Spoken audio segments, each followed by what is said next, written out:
دائما أبدا على حبيبك خير الخلق كلهم هو الحبيب الذي ترجى شفاعته لكل حول من الأحوال مقتحم مولاي صل وسلم دائما أبدا على حبيبك خير الخلق واغفر لنا ما مضى يا واسع كرمي مولاي صل وسلم دائما أبدا على حبيبك خير الخلق كلهم والجن تهتف والأنوار ساطعة والحق يظهر من معنى ومن كلم مولاي صل وسلم دائما أبدا على حبيبك خير الخلق كلهم عموا وصاموا فإعلان البشائر لم تسمع وبارقة الإنذار لم تسمي مولاي صل وسلم دائما أبدا على حبيبك خير الخلق كلهم من بعد ما أخبر الأقوام كاهنهم بأن دينهم المعوج لم يقم مولاي صل وسلم دائما أبدا على حبيبك خير الخلق كلهم يا أرحم الراحمين يا أرحم الراحمين يا أرحم الراحمين فرج على المسلمين مولاي صل وسلم دائما أبدا على حبيبك خير الخلق كلهم صلوا على نبينا محمد. Bapak, para ibu yang dimuliakan Allah, Allah ini selalu memberikan kita masalah, problem. Kenapa? Karena kita diberi hidup itu, kalau masih ada nyawa berarti siap menghadapi masalah. Jadi jangan bahagia kalau keluar dari satu masalah, karena hakikat dari keluar dari satu masalah menuju masalah yang lain, bahkan lebih berat. Satu contoh, Haris Khan, dia belum lahir masalah enggak? Masalah. Setelah lahir masalah. Belum punya jodoh tapi sudah S3, masalah enggak dia? Masalah tuh. Bahkan menurut dia adalah sumber masalah dia sendiri. Nah, kenapa Allah memberi masalah pada kita? Bahkan sebagian di antara kita ini ke Taiwan karena masalah, betul enggak?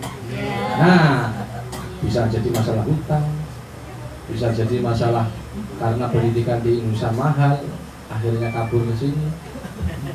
Bisa jadi diusir mertua, bisa jadi karena memperjuangkan rupiah, karena Allah memang betul-betul. Nah, tetapi semua dari masalah itu memang Allah setting seperti itu. Tujuannya apa? Yang pertama, Allah memberi masalah kepada kita ini karena supaya kita ini tahu bahwa Allah lah zat yang apa, biar kita dekat kepada Allah, biar bisa kita taruh kepada Allah. Karena ternyata kalau kita berpegang kepada selain Allah ternyata tidak kuat dan akhirnya tersungkur, kan begitu. Istrinya Kang Pupino dulu ketika menikah berharap dia selalu di sampingnya. Faktanya, ditinggal 4 tahun nggak dikikuk-kikuk ya apa nggak dibelai, nggak cuma lewat video call kan gitu.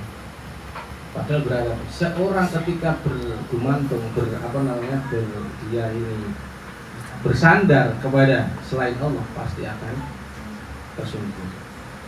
Nah, kenapa kalian ketika ada masalah misalkan saya ingin kerja, ternyata dapat kerja, di satu sisi kerja, tapi nggak bisa sujud, sulit sujud.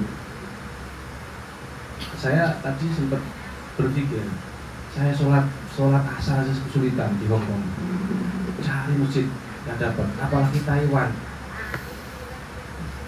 apalagi Taiwan. Tapi ya begitu, Allah mau kasih masalah kita. Memang di satu sisi kita tidak punya masalah karena kita tidak dikejar bank. Kalau di sana ada yang namanya bank seluruh bank pikir gitu apa ya? Bank harian itu loh.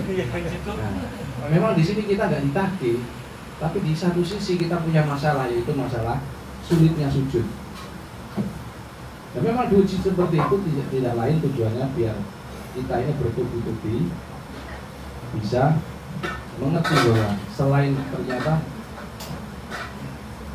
semua yang kita yang kita pegang itu jadikan sebuah pegang, ternyata semuanya tersungkur. Suami ketika dia bersandar kepada istrinya juga akan ada kelemahan. Begitu juga ketika ketua PCI berpegang teguh pada Rois Surya, ternyata Rois Surya repot. Rois Surya mengandalkan Kang Tugi juga repot. Dan begitu. Saya itu yang pertama. Dan yang kedua, di NU ini juga ada masalah. Tadi saya sampaikan ke siapa namanya, Kiai Rois itu, Kiai Imron. Di NU di Indonesia ini juga masalah. Di strukturannya ada terjadi ketidakharmonisan antara PB dan PW. Di kultural ada konsep, ada kontroversi Ba'alawi dan Wali Songo, kan begitu. Tapi bagi saya, kenapa Allah hadirkan masalah ini? Tidak lain kita ini biar kembali kepada NU yang i'tidal wal wa tawasud wa i'tidal. Yang jelas saya harus meyakinkan pandangan semua, karena jangan mempengaruh masalah di Indonesia ini dibawa ke sini. Seperti itu. Kita harus lebih toleran dan lebih tetap kompak. Nata'awanu fima ittafaqna alaihi wa na'dalu ba'duna bima talafana fi. Kita ini selalu tolong menolong dalam hal yang kita sepakati baik. Ya kan, zikir jamaah baik, nolong orang fakir miskin baik. Ya kita saling tolong menolong. Tapi kalau sekiranya itu kita berbeda pendapat, apalagi berbeda pendapatan, gitu, maka kita harus toleran. Misalkan ini berbeda menurut keyakinan, menurut istrinya ini ganteng kan, tapi menurut istrinya ini nggak ganteng misalkan. Ya perbedaan pendapat dan pendapatan itu ya nggak usah dipermasalahkan, karena tidak akan mungkin kita ini jadi satu persepsi, satu visi dalam segala aspek, ya sulit kan itu. Makanya ketika hal yang kita sepakati bersama itu kita saling toleran. Insya Allah saya yakin PCI NU Taiwan semakin maju, semakin bermanfaat, semakin kompak. Yakin nggak ini kira-kira? Yakin ya? Nah, mudah-mudahan saya yakin Allah menganugerahkan masalah ini tidak lain tujuannya biar kita ini bisa menjadi orang baik. Mohon maaf nih. Kita ingin jadi baik itu butuh orang jelek, betul nggak kira-kira? Betul ya? Karena namanya orang baik itu man ahsana man asa ilaih. Orang yang dia ini membuat atau memperbaiki orang yang berbuat buruk padanya. Jadi kita ini butuh orang buruk nggak kira-kira? Orang jelek kira-kira? Butuh enggak ya? Butuh setan? Butuh setan enggak? Butuh. Karena dengan adanya setan kita istiadah ke Allah. Satu contoh. Jadi Dikasih masalah ini memang tujuannya kita bisa jadi orang baik. Ya, orang baik itu dulu. Saya tanya di sini, yang pengen masuk surga angkat tangan. Pengen masuk surga? Tanya dulu, dia di goto hell atau goto mana? Ya? Pengen masuk surga atau neraka? Jannah. Allahu yad'u ilal jannah itu. Nah, syaratnya mudah. Syaratnya kalimat syarat sebenarnya nggak syarat. Syaratnya sebenarnya ya tergantung orangnya. Kalau dia terbiasa mudah. Kalau dia tidak terbiasa apa? Sulit. Ya kan? Kan orang itu biasa dianggap mudah itu hanya masalah biasa dan tidak biasa, ada dan tidak biasa. Ini contoh nih, anak kecil itu nggak biasa dia ceramah, nggak bisa adzan. Kamu di kampung kamu loh, kamu suruh adzan, enak adzan, dia berani adzan, tapi kan ya nggak biasa jadi sulit. Allahu Akbar, Allahu Akbar, Allahu Akbar, Allahu Akbar, asyhadu an la ilaha illallah akbar. Anak kecil loh nggak terbiasa adzan disuruh adzan sampai hayya 'alas Allahu Akbar. Itu pernah kejadian di saya itu. Allahu Akbar, Allahu Akbar, la ilaha illallah akbar. Karena biasa. Apa syaratnya masuk surga? Ini yang pertama yaitu watak ti aman haramaka. Berilah orang yang pelit. Berarti kita kalau pengen masuk surga, ini kira-kira sulit gak kira-kira? Memberi orang yang pelit. Sulit kalau kerja gak pernah cair. Tapi kalau kita gak nyairkan dia belum mengepung. Dia dari belakang nenek-nenek gitu. Memberikan orang yang pelit itu kira-kira sulit atau gampang? Suka memberi orang yang pelit sulit atau gampang? Gampang. Nah, tergantung kebiasaan. Tergantung kebiasaan. Berarti kita butuh orang pelit, betul ya? Oke. Butuh. Kalau dengan adanya orang pelit ini kita bisa masuk ke surga Allah Subhanahu wa Ta'ala. Syaratnya. Kalau memberikan orang yang suka memberi seperti siapa? Ya Imron. Itu namanya belum masuk surga itu. Makanya orang masuk surga itu bukan orang baik, tapi orang yang terbaik. Yakni siapa? Rasulullah Shallallahu Alaihi Wasallam dan orang-orang hambanya umatnya yang meninggal. Makanya orang sekedar baik, misalkan saya memberikan Kiai Imron, karena Kiai Imron juga memberi saya, itu belum layak masuk surga. Kenapa? Karena namanya balas budi, balas dendam. Balas budi. Jadi kita ini butuh orang pelit, apalagi yang pelit siapa? Mertuanya sendiri. Alhamdulillah. Sulit dah ini. Jadi saya mau menghadirkan di sini. Jenengan yang jadi masalah sebenarnya yang jadi masalah itu bukan faktor eksternal kita, tapi faktor internal kita. Jadi kalau kamu anggap saya ini punya mertua pelit, bukan itu, bukan nggak masalah itu malah justru menjadi wasilah kita masuk surga Allah. Betul nggak kira-kira? Itu di tuktiman haramaka, berilah orang yang suka pelit, yang dia nggak pernah memberi ini. Ini ajaran Nabi. Wa ta'fu amman dzalamaka, dan maafkan orang yang mendolimi kamu, sering dipukul, ditempeleng, dimaafkan. Mudah atau sulit?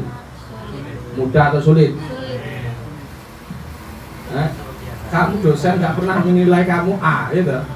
Tiba-tiba kamu baik, kamu kasih dia buah-buahan, mudah atau sulit? Mudah atau sulit? Sulit karena tidak biasa. Makanya kita butuh orang dolim supaya kita masuk surga. Betul tidak kira-kira? Maka sekali lagi, kamu yang kamu masalahkan ini bukan masalah sebenarnya. Jadi Allah menghadirkan masalah di depanmu itu sebenarnya Allah ingin menjadikan kamu orang baik. Makanya ditampilkan Allah Ta'ala orang-orang yang nggak tepati benar, begitu, nggak terlalu benar. Tujuannya biar kita menjadi orang baik. Di sekitar Nabi ada orang buruk nggak? Apa? Abu Lahab. Kalau ngomong Abu Lahab jangan lihat saya, lihat itu. Kan dekat dengan Arab kan. Kalau kita kan jauh. Hidungnya sudah kelihatan ya. Tidak ke Arab-Araban. Mungkin pilih jauh dari Abu Lahab dan Abu Jahal karena ke Jawa-Jawa. Jadi kita ini butuh orang zalim. Nah, Islam itu punya konsep yang sangat luar biasa. Kalau ditampar pipi kiri, berikan kanan. Itfa billati hiya ahsanu sayyi'ah. Kalau dikasih buruk, kamu tolak dengan baik. Begitu. Tidak ada ceritanya balas dendam. Apalagi Kang Bino ini kalau Gus Tuki ya, kalau pesantren minta ijazah supaya mengembalikan santet. Nah, itu juga tidak dari Nabi itu. Wong dari Nabi itu kalau disantet memaafkan, dia malah ingin mengembalikan dengan riadoh yang luar biasa, mungkin riadoh gondrong gak sampunan sampai berapa tahun lagi. Nah, jadi nggak benar, Nabi itu ngajarin kalau buruk dibalas dengan baik. Jadi, mudah-mudahan amal yang sekali lagi yang ingin saya sampaikan di sini, saya ingin membuat gembira kalian semua dengan bahwa orang kalau kalian dihadirkan teman-teman kerja atau teman-teman kasih yang nggak baik, sebenarnya itu bukan kok itu tidak baik, tapi sebenarnya memang Allah hadirkan tidak lain tujuan kita bisa membuat baik dan kita bisa mendapat ampunan Allah Subhanahu wa Ta'ala. Dan yang selanjutnya watasilu aman foto akan kamu, saya tanya dulu yang di sini yang pernah diblokir angkat tangan. Blokir nomornya pernah angkat tangan ya? Yang pernah diblokir angkat tangan. Yang pernah nomornya diblokir. Siapa yang blokir? Nomornya terangkan. Pernah diblokir nomornya ini. Diblok nomornya sama orang, seseorang. Sering. Pernah ada hutang kan? Mungkin ada hutang terus dia blokir, pernah nggak kita? Sering. Oh, no. Jadi ini watasilu akan kota akan sudah kamu diblokir, kamu nggak disapa, kamu diusir, tapi tetap kamu hadir di rumahnya untuk memberikan hidangan dan makanan dan seterusnya, kamu layak mendapatkan ampunan dan surga Allah Subhanahu wa Ta'ala. Jadi kalau ada orang yang suka blokir, ya kan, ada yang memusuhi kita, tidak perlu kita musuhi, tapi harus dibalas dengan kebaikan. Nah, di dasar inilah Allah hadirkan, tidak lain tujuannya kita dihadirkan Allah orang-orang yang tidak terlalu baik ini, tujuannya adalah supaya kita bisa mendapatkan ampunan Allah Subhanahu wa Ta'ala dan masuk surga Allah Subhanahu wa Ta'ala. Mudah-mudahan kita semua Allah min ahlil jannah. Allahumma. Jadi hadirin, yang selanjutnya yang terakhir yang saya sampaikan bahwasanya kita di sini mau mengijazahkan atau mengajarkan satu ilmu yang sebenarnya itu bukan dari luar Islam, bukan dari Islam sendiri. Intinya adalah gimana supaya Quran yang tadinya kita hanya membaca, mentadaburi, mentatafakuri, menjadikan hukum, menjadikan hidayah, sekarang berubah menjadi obat. Bukan berubah, nambah lagi. Ibaratnya seperti ini, kira-kira ini apa namanya? Ini orang sakit, ini Quran, ini kita ambil Quran untuk dibacakan kepada orang sakit, sehingga dampaknya adalah atau efek baiknya adalah pertama, pembeda kita jemaat, kita bisa dijadikan dengan wasilah kita membaca Quran ini, kita disebut orang mukmin. Di orang mukmin ini kalau sama Quran, orang mukmin ini punya kebiasaan yaitu berubah dengan Quran sebagaimana Allah sampaikan, qul huwa lil ladzina amanu hudaw wa shifa. Quran ini syifa bagi orang yang mukmin. Jadi kalau kalian kurang yakin, sudah muslim tapi tidak yakin bahwa Quran bisa jadi obat, ini fakta empiris yang saya lakukan di lapangan ya, di sana ya. Quran itu bisa untuk mengobati segala macam penyakit, mulai dari psikis, medis, tumor, miom dan seterusnya, dan juga non medis, apalagi non medis. Medis saja bisa. Makanya saya dari kecil tidak pernah ke rumah sakit. Hanya berkah dengan Tuhan. Nah, besok kita akan belajar seperti itu dan kalian akan ijazahkan. Dan ijazah saya ini dari Kiai Marwazi. Kiai Marwazi itu muridnya Syekh Yasin Muhammad Yasin bin Muhammad Isa Al-Fadani. Yang kedua, kenapa kita harus berubah dengan Quran? Karena untuk menjadi pembeda antara kita orang muslim dan non muslim. Orang non muslim berobat kemana juga? Rumah sakit. Lah kita juga ke rumah sakit. Apa bedanya? Nah, hampir mirip kan? Maka harusnya kita ini harus tergerak untuk berobat sekali-kali lah, walaupun tidak beberapa kali ya. Sekali-kali kita mengambil Quran untuk jadikan obat bagi penyakit kita. Lah manfaatnya apa? Satu, berpahala. Kalau rumah sakit berpahala apa enggak? Nah? Lah, rumah sakit berpahala enggak? Enggak, karena mubah kan begitu. Bayar enggak? Bayar. Bayar. Pertanyaan saya, kalian ini suka yang bayar atau yang gratis? Hah?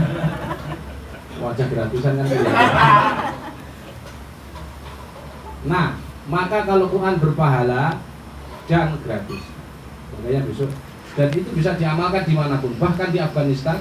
Saya pernah ke Turki itu 3 bulan, dua minggu di Turki, di kota Konya. Itu juga mengajarkan ke masyarakat di sekitar sono untuk belajar ruqyah, dan juga di sana ternyata juga sama, ada sihir kayak di Jawa. Kalau di Jawa itu kan di Banyuwangi, santet juga sihir, Banten juga ada, di Lebak, Pandeglang, di sekitar itu pokoknya wilayah selatan itu rawa, termasuk Pacitan. Jadi kalau tidak kenal ruqyah, kan Gus Tuki ini bisa jadi dukun karena dia dari pesisir selatan, dekat dengan Nyai Roro Kidul kan, kira-kira seperti itu. Untung kenal kita sehingga dia tersesat di jalan yang benar. Nah itu, jadi terutama ibu-ibu yang mungkin mohon maaf belum punya keturunan dan sebagainya, insya Allah apapun klaim dari dokter, dengan Quran bismillah, kalau Allah izinkan bisa sembuh. Allahumma.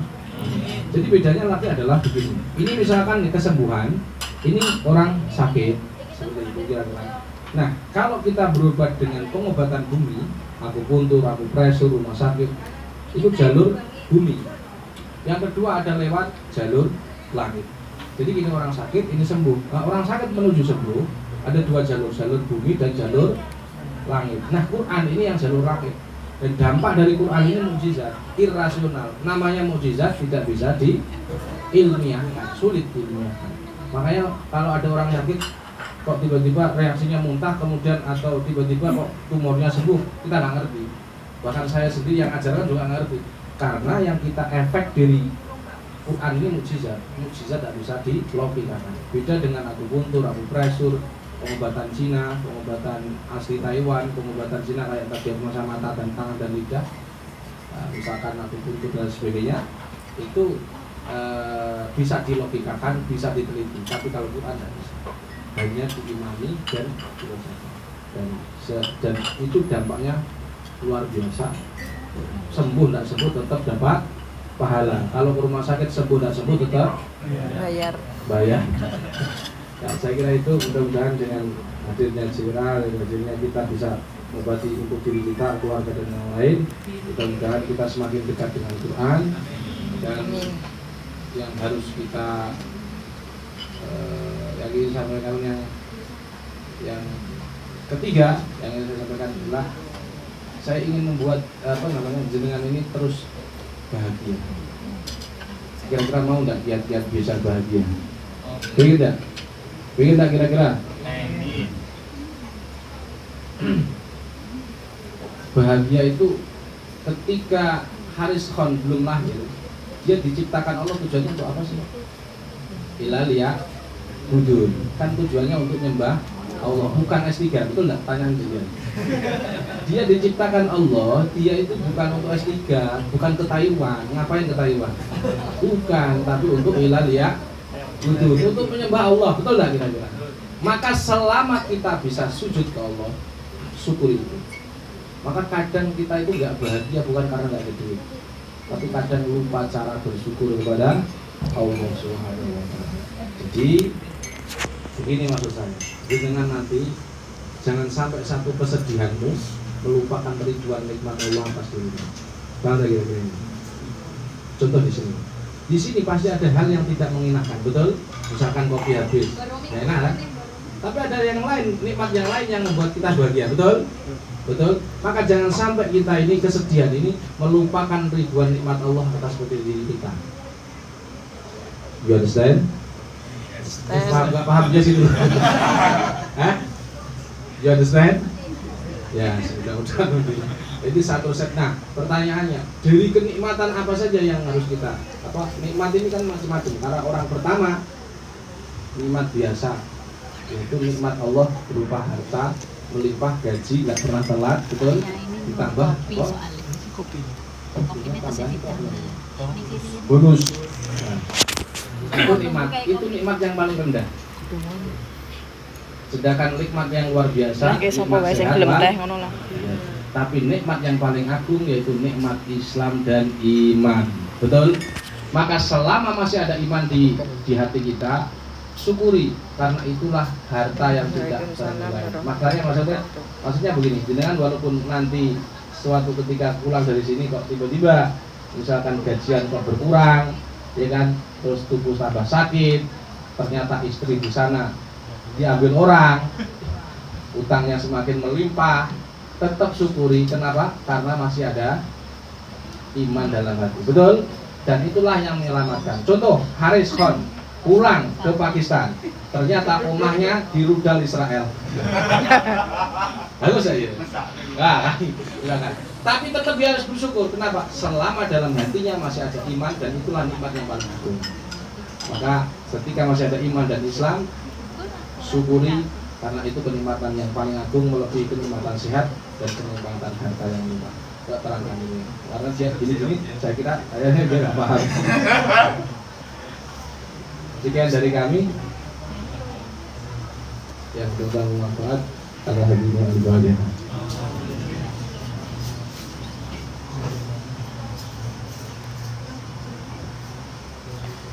Allahumma shalli wa sallim wa barik ala sayyidina Muhammad walhamdulillahi alamin hamdan syakran hamdan na'im hamdan wa wa mazidan ya rabbana lakal hamdu wa lakal syukru wa lakal sana'u wa lakal jannatu wa lakal bagi bijalali wajhikal karim wa azimi sultanik Allahumma ya rahman du'afa wal masakin nahnu du'afa wal masakin ya Allah warhamna bi rahmatika ya arhamar rahimin Allahumma arhamna idza sirna min ashabil qubur wa fitna li amali salihin yanfa'u ala al-dur Allahumma na'udzubika min jahdil bala wa darki syaitan wa su'il qada wa syama'atil a'da wa min admin la